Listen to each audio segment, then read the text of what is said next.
Salut à tous, c'est Sam the Bonnetman et aujourd'hui on va parler du pay-per-view WWE à venir, c'est-à-dire l'Elimination Chamber 2014 qui aura lieu donc ce dimanche 23 février. Donc voilà, alors je vais en parler un petit peu. Donc premièrement, je vais faire une petite annonce perso, enfin une petite annonce. Je suis super satisfait du retour que j'ai eu de ma review du Royal Rumble parce que je m'attendais à un maximum 500 vues et aujourd'hui je crois qu'on tourne à peu près 2400. J'ai pas eu beaucoup de commentaires, quelques likes, mais bon voilà, vous faites comme vous voulez. Voilà, c'était bien au-delà de mes espérances, donc du coup allez fuck off, je fais des prédictions. Et puis voilà, tant pis. Donc je vais parler de l'Elimination Chamber qui aura lieu ce week-end. Alors j'en parle maintenant, j'ai préféré attendre la fin enfin attendre le dernier Raw avant l'Elimination Chamber pour en parler. Comme ça, tout est pratiquement construit, tout est pratiquement buildé. J'attends pas SmackDown parce qu'en général à SmackDown il se passe que dalle en ce qui concerne, voilà, il y a rien, on va peut-être ajouter des matchs, mais des matchs mineurs quoi, donc voilà. Mais c'est tout. Donc c'est pour ça que j'en parle maintenant pour que cette vidéo ait une certaine utilité avant le Royal Rumble, enfin avant l'Elimination Chamber. Donc on a pour l'instant 7 matchs de prévus. Donc 6 matchs de pay-per-view plus le kick-off. Kick-off donc qui inclura donc un match par équipe. Donc ce sera Goldust et son frère Cody Rhodes contre Ryback et Curtis Axel. Alors, je préfère vous dire tout de suite, j'ai pas du tout préparé la vidéo. Je me suis dit, je la fais comme ça viendra. Je vais sortir les idées que j'ai en tête maintenant. J'y avais quand même pas mal réfléchi, mais j'ai rien noté sur papier, hein. Donc voilà, tu peux voir à travers le miroir que je n'ai rien écrit sur mon ordinateur. Voilà, c'est tout des conneries. Voilà, il y a juste moi-même. Voilà, c'est la caméra de mon ordinateur. Dis bonjour la caméra. Voilà. Et du coup, ce match-là, donc Cody Rhodes et Goldust contre Ryback et Curtis Axel. Alors, je vais pas dire que je m'en fous un petit peu, même si j'en pense pas moins. Parce que maintenant que les frères Rhodes ont plus le titre par équipe, bah, voilà, forcément, bah, ils sont moins mis en avant. Et le fait de les mettre contre Ryback et Curtis Axel, qui est une équipe plutôt moyenne, je veux dire, ils n'ont pas l'habitude, c'est des shirts individuels, c'est juste des poleman guys, mais qui sans poleman ne veulent plus dire grand-chose, surtout en ce moment. Donc voilà, donc voilà, vous allez voir, il va sortir beaucoup de fois dans cette vidéo. Et où est-ce que j'en étais je donne pas de pari. Enfin voilà, je pense que voilà, Cody Rhodes et Goldust vont gagner. Je vois pas Ryback et Curtis Axel gagner. De toute façon, ils ont jamais rien gagné. Je pense pas que c'est un pay-per-view que ça va changer. Ensuite, on aura un match qui a été annoncé à Raw donc hier soir. C'est Darren Young qui sera en un contre 1 contre Titus O'Neil ou Titus O'Neil comme disent les Amerlocs. Voilà. Alors ce match c'est pareil, c'est juste que voilà ils ont donc les prime time players ont splitté, donc voilà il turn de Titus O'Neil et donc voilà c'était tout à fait logique qu'il y ait un match à l'Elimination Chamber. Donc ça va être un match pour meubler parce qu'en soi dans la road to WrestleMania il sert pas à grand chose. Je vois pas déboucher ça sur un grand match de la WrestleMania. Je pars une victoire de Darren Young parce que voilà, en général, quand un groupe split, c'est rare que ce soit le heel qui gagne juste derrière, quoi. Donc je pense que voilà, le groupe va, les deux, je vois pas partir ça non plus sur une grosse rivalité parce que c'est des catcheurs de seconde zone qui ont, voilà, je sais même plus s'ils ont eu le titre par équipe. Oui, ils l'ont eu, je crois, mais ça date quand même déjà. Euh, c'est des catcheurs de seconde zone, même de deuxième, voilà, de troisième zone, quoi. Donc on les voit pas beaucoup. Je vois pas ce match déboucher sur une rivalité à longue durée. Je pense que Darren Young va gagner son match et ça va s'arrêter là. Ils vont tous les deux prendre des chemins différents et puis on en restera là. Donc je parie sur une victoire de, je prévois une victoire de Darren Young. Voilà. On arrive ensuite au premier match de championnat du soir. Ce sera le championnat par équipe. Alors donc je les donne dans l'ordre d'importance que je leur donne, hein. Enfin, et je pense du coup dans l'ordre dans lesquels ils vont peut-être apparaître. Enfin, ça, on s'en fout. Euh, donc on a les New Age Outlaws Billy Gunn et Road Dogg JC James qui auront comme adversaire les Usos. Juste le temps de virer ces putains de pop-up de ma page. Oh ta gueule, casse-toi, connerie de putain Windows 8 de merde, va. Oh, que des gros mots. Du coup, les Usos, j'adore cette équipe. J'adore énormément cette équipe. Pourquoi? Parce que, bon, déjà, selon moi, je pense que c'est la meilleure équipe qu'on a à la WWE. Pourquoi? Parce que c'en est une vraie. Voilà, ils font des mouvements ensemble. Ils sont, donc c'est pas, voilà, c'est quand on regarde, déjà ils ont été vachement mis en avant sur la scène. Ça va faire plusieurs mois qu'on les voit à tous les Raw et qui viennent de temps en temps à SmackDown pour suivre les rivalités, de tout ça. Ils enchaînent plein de trucs. Et je pense que voilà, il va y avoir une course vers le titre. Si c'est pas l'Elimination Chamber, ce sera peut-être à WrestleMania parce qu'il déjà, moi je pense qu'ils le méritent vraiment. Euh, pour moi, c'est la meilleure équipe. Voilà, derrière, il y a Cody Rhodes et Goldust parce qu'ils ont énormément de bouteilles, ils ont énormément d'expérience. Surtout Goldust, voilà. Cody Rhodes est voilà, c'est un catcheur extrêmement doué selon moi. Mais les Usos, voilà, pour moi, c'est une vraie équipe. Ils travaillent ensemble. Chaque semaine, on a des nouveaux mouvements. C'est vraiment du divertissement, voilà. Pour moi, c'est eux qui devraient avoir les ceintures. Alors, de là à parier sur eux, je sais pas trop. Parce que franchement, voilà, faire revenir les New Age Outlaws pour les laisser champions pendant seulement un mois, ce serait un peu con. Parce que voilà, s'ils n'ont pas les titres, je pense qu'ils vont vite se barrer. Et le seul truc qui manque aux Usos, ce serait des mix skills, voilà, de microphone. Voilà, on les entend presque jamais parler au micro, à l'inverse de toutes les autres équipes. Donc voilà, je parie donc, voilà, avec voilà.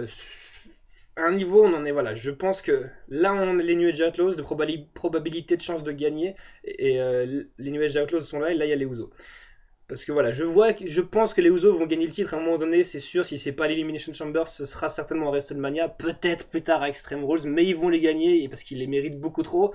Ils sont extrêmement poussés par le public et par tout le monde. Et voilà, et la WWE, vu ce qu'elle fait en ce moment, ne peut pas être indifférente au public qui pousse les superstars.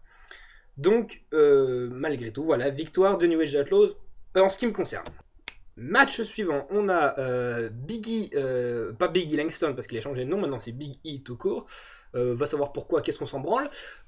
Contre Jack Swagger pour le titre intercontinental. Tout de suite, je pense à une victoire de Biggie. Ça m'étonnerait fortement que Jack Swagger gagne le titre. Je ne mets pas en doute ses capacités sur le ring parce que voilà, ça fait un sacré bout de temps qu'il est entre les cordes de la WWE et qu'il voilà, il se débrouille bien. C'est un personnage assez solide, même si, voilà, comme je dis, c'est un catcheur de seconde zone. Et s'il gagne, ce sera... bon, déjà, ce sera une surprise pour moi.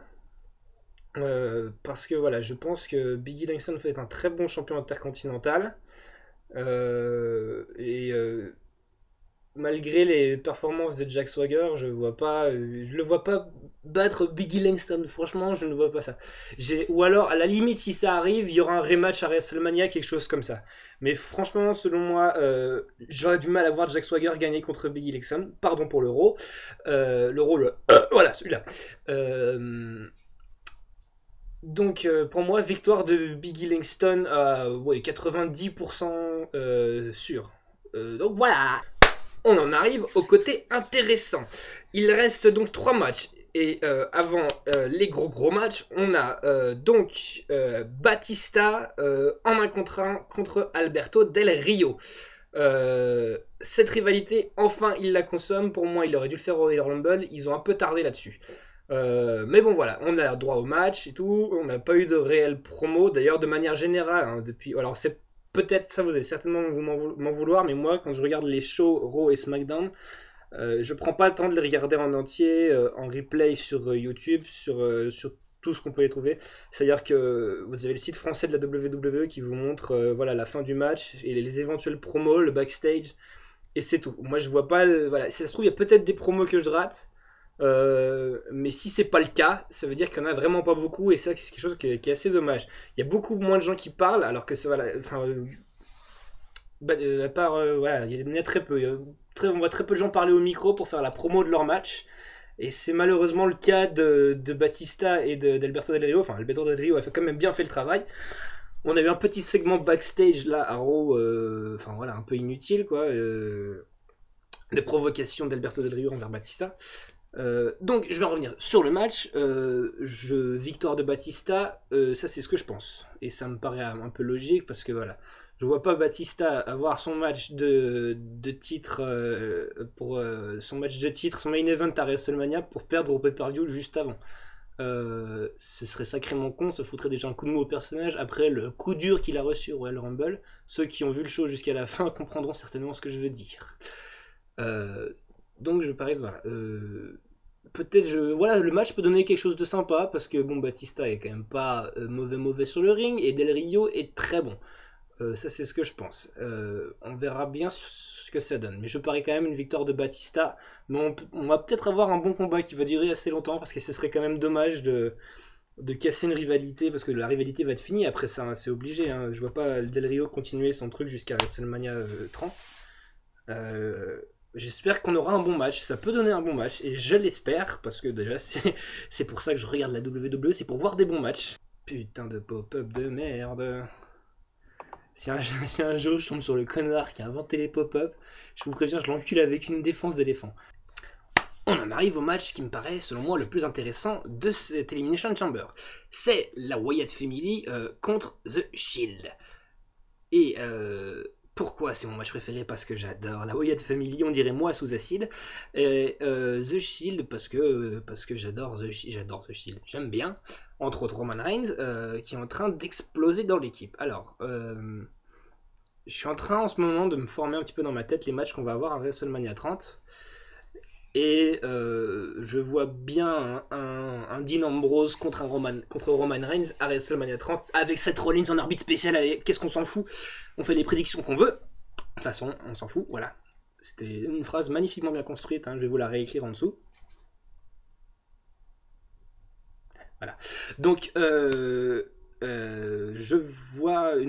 prédis donc en ce qui concerne le match une victoire de la Wyatt Family. Pourquoi? Parce que le Shield est en train de se... Enfin, The Shield. Dean Ambrose et Roman Reigns, ils sont en train de se friter de plus en plus. Et je pense que ce match par équipe va être un sacré tournant, si ce n'est le point final du Shield en tant que groupe de 3 personnes.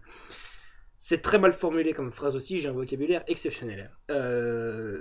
Donc je vois bien, je sais pas, Roman Reigns et Dean Ambrose se friter sur le ring, je vois bien Dean Ambrose faire un coup de pute à Roman Reigns, et Roman Reigns se barrer du match, une connerie comme ça.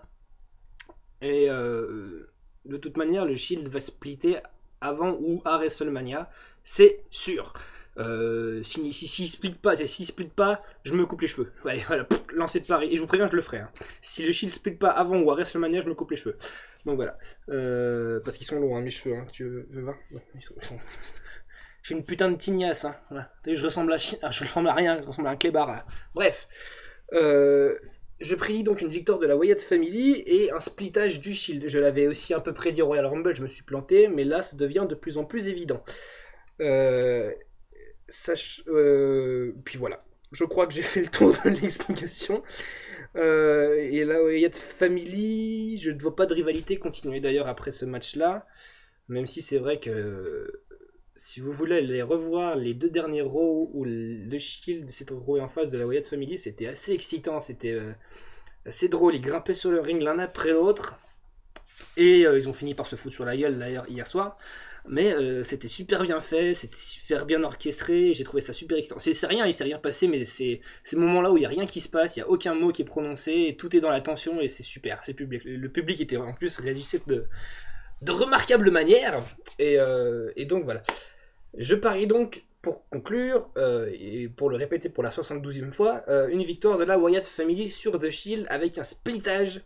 Donc un splittage, hein, c'est le Shield qui va exploser lamentablement entre Roman Reigns et les 2 autres. Donc Dean Ambrose et Seth Rollins. Voilà, le dernier match, The Big Match. Donc on a forcément c'est l'Elimination Chamber, faut qu'on ait un Elimination Chamber match. Premièrement, petit léger coup de gueule, je trouve ça un peu dommage que... Enfin, c'est la logique oblige ça, donc voilà, vu que les titres... WWE et poids lourd sont unifiés, on n'a qu'un seul match d'Elimination Chamber parce que voilà, il y a un seul titre et le challenger pour le titre à WrestleMania est déjà prononcé, donc c'est Batista.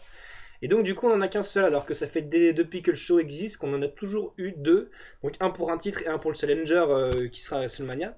Et là du coup on n'en aura qu'un seul. Donc ce match comprendra donc Randy Orton, le champion actuel, John Cena, Sheamus, Daniel Bryan, Cesaro, donc plus Antonio Cesaro, hein, Cesaro simplement, et Christian. Alors, vu qu'ils sont 6, je vais vous donner, je vois deux possibilités de victoire. Je vais faire dans l'ordre du moins possible au plus probable, selon moi. Alors, en dernier, je vois bien que Christian, je pense, c'est sûr et certain qu'il gagnera pas. Voilà, simplement il est revenu, ils ont voulu le mettre quelque part. C'est un catcheur qui est chevronné. Voilà, ils ont pris les meilleurs pour que le match en soi il ressemble à quelque chose. C'est pas son premier Elimination Chamber à Christian et ça va être voilà, ils ont mis des super bons catcheurs pour que le match ait une belle gueule. Mais voilà, selon moi, c'est tout à fait logique. Je vois pas de Christian contre Batista à WrestleMania 29. Enfin voilà, c'est ça, faut envisager la gueule que que le main event aura à WrestleMania. Et Christian Batista, je serai pas client. Alors que j'adore Christian, hein, pourtant, mais voilà, on s'attend à quelque chose de plus énorme. Voilà. Et donc voilà. Donc dans l'ordre, je mets Christian, c'est pour moi c'est le moins possible. Ensuite, je mets en dessous Sheamus. Pourquoi Sheamus? Alors voilà, donc c'est un catcheur, voilà, c'est une tête d'affiche.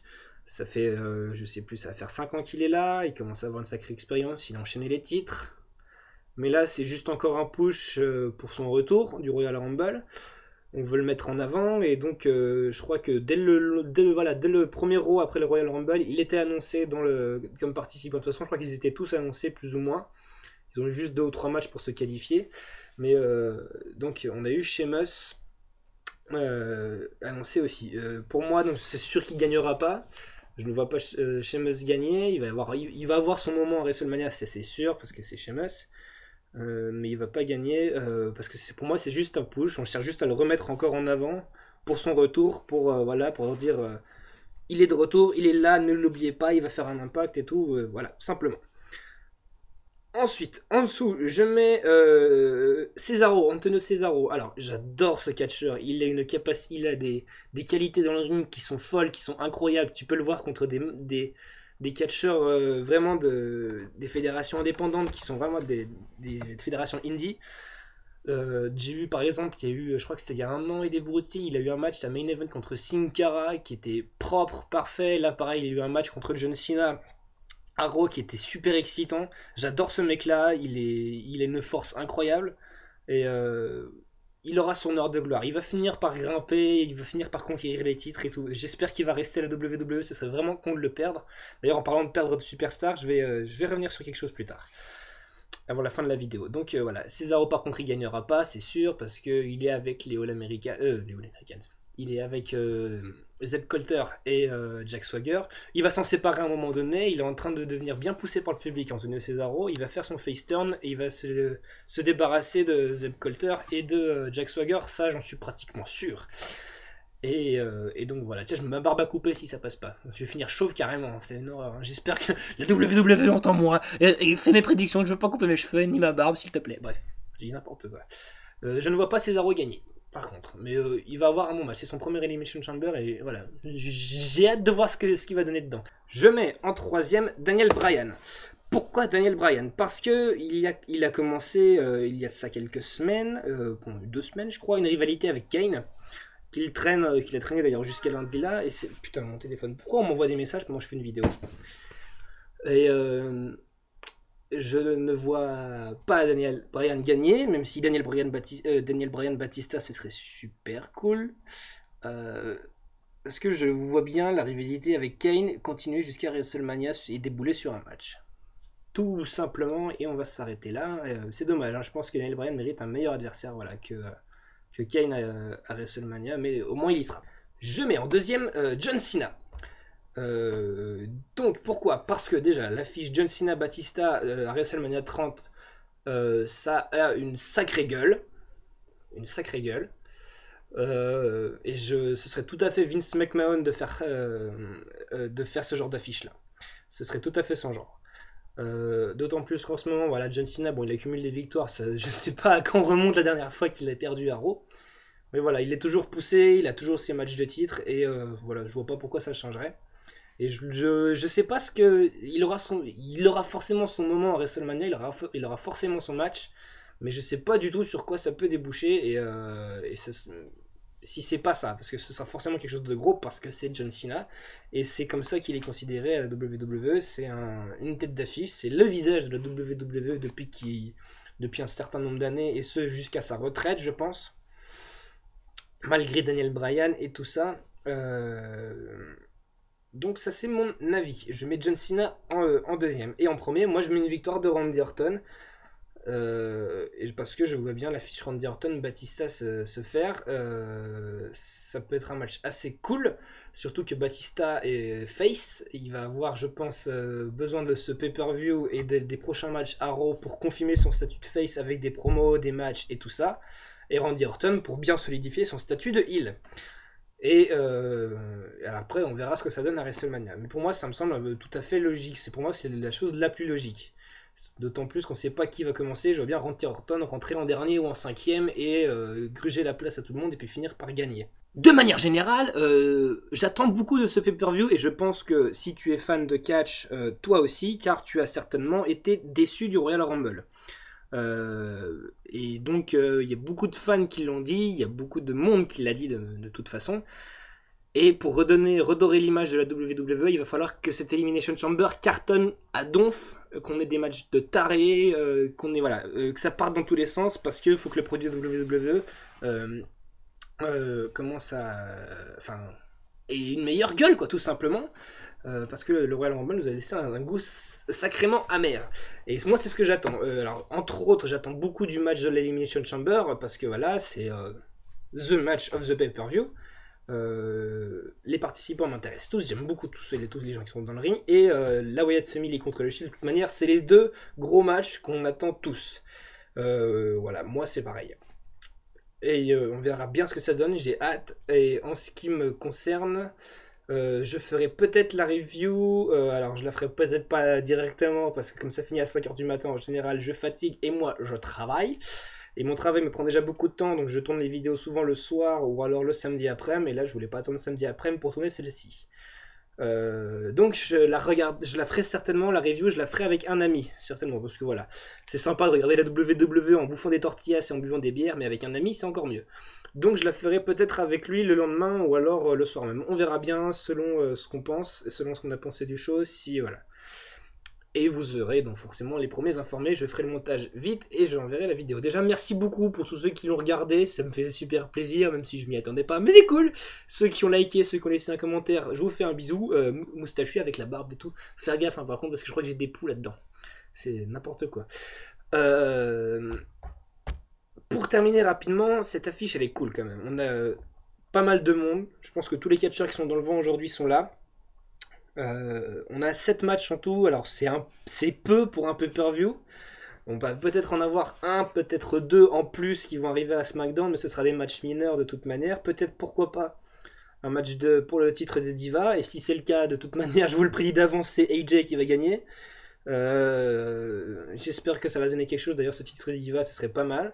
Le titre, des États-Unis, c'est pareil. J'aimerais bien qu'il soit défendu par Dean Ambrose. Bah, peut-être contre Roman Reigns. Si ça pète, ils en profiteront pour le mettre en jeu. Je sais pas. On verra bien. En tout cas, mais c'est que on sait que l'Elimination Chamber peut se faire poser beaucoup suivant les résultats. Voilà, moi j'attends beaucoup les résultats. C'est parce que c'est pour savoir sur quoi ça va déboucher pour WrestleMania.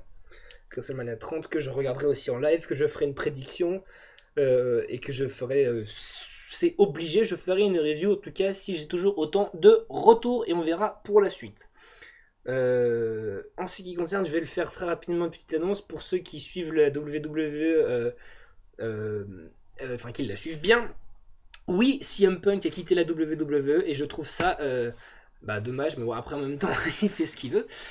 Son contrat devait déjà se terminer, je crois, au mois de juillet, au mois d'août, et il a préféré s'arrêter maintenant. Donc ça s'est passé au Raw le lendemain du Royal Rumble. Il a dit à Vince McMahon qu'il rentrait chez lui. Et alors, il y a eu plusieurs interviews sur YouTube. Alors, de ce que j'en ai lu, et je vous dis peut-être des conneries, mais apparemment il est fatigué simplement. Et il se rend compte qu'il est plus trop dans le vent, quoi. C'est vrai qu'il a eu son année CM Punk et tout, Best in the World, donc en tant que face au départ, puis en tant que heel avec Paul Heyman. Et là maintenant, voilà, on arrive dans l'ère Daniel Bryan. Et donc voilà, il laisse simplement sa place. Alors du coup, je pense que je finis juste ça vite fait, puis après je vous laisserai vaquer à d'autres occupations. Voilà ce que je pense. CM Punk et Kane devaient avoir une rivalité, je pense qu'ils devaient durer jusqu'à l'Elimination Chamber et peut-être jusqu'à WrestleMania. Ceux qui ont vu le Royal Rumble veulent certainement comprendre ce que je veux dire. Et du coup, la WWE s'est repliée sur Daniel Bryan vu que CM Punk s'est barré voilà, sans préavis, sans rien dire à personne. Et ça, je trouve ça un peu dommage. Et c'est dommage, enfin oui, c'est dommage. 3 fois dommage en 3 secondes. Parce que je pense que Daniel Bryan aurait dû avoir donc d'autres plans à WrestleMania. Et c'est la seule chose qui m'emmerde venant de Punk, c'est que du coup, c'est Daniel Bryan qui a pris sa place. Et du coup, on aura un match pour Daniel Bryan qui sera moins intéressant selon moi. Donc voilà, cette vidéo est terminée. Pouce vert pour vous pour l'avoir regardé jusqu'à la fin. Et je vous fais un bisou. Je vous souhaite un bon show et puis une bonne, ce que vous voulez, bonne Saint-Valentin. Non, c'est déjà fait ça. Bon anniversaire, joyeux Noël, joyeuse Pâques, bonne bourre et puis prout. Et j'oubliais, vive le catch, le rock et la bière. What's up?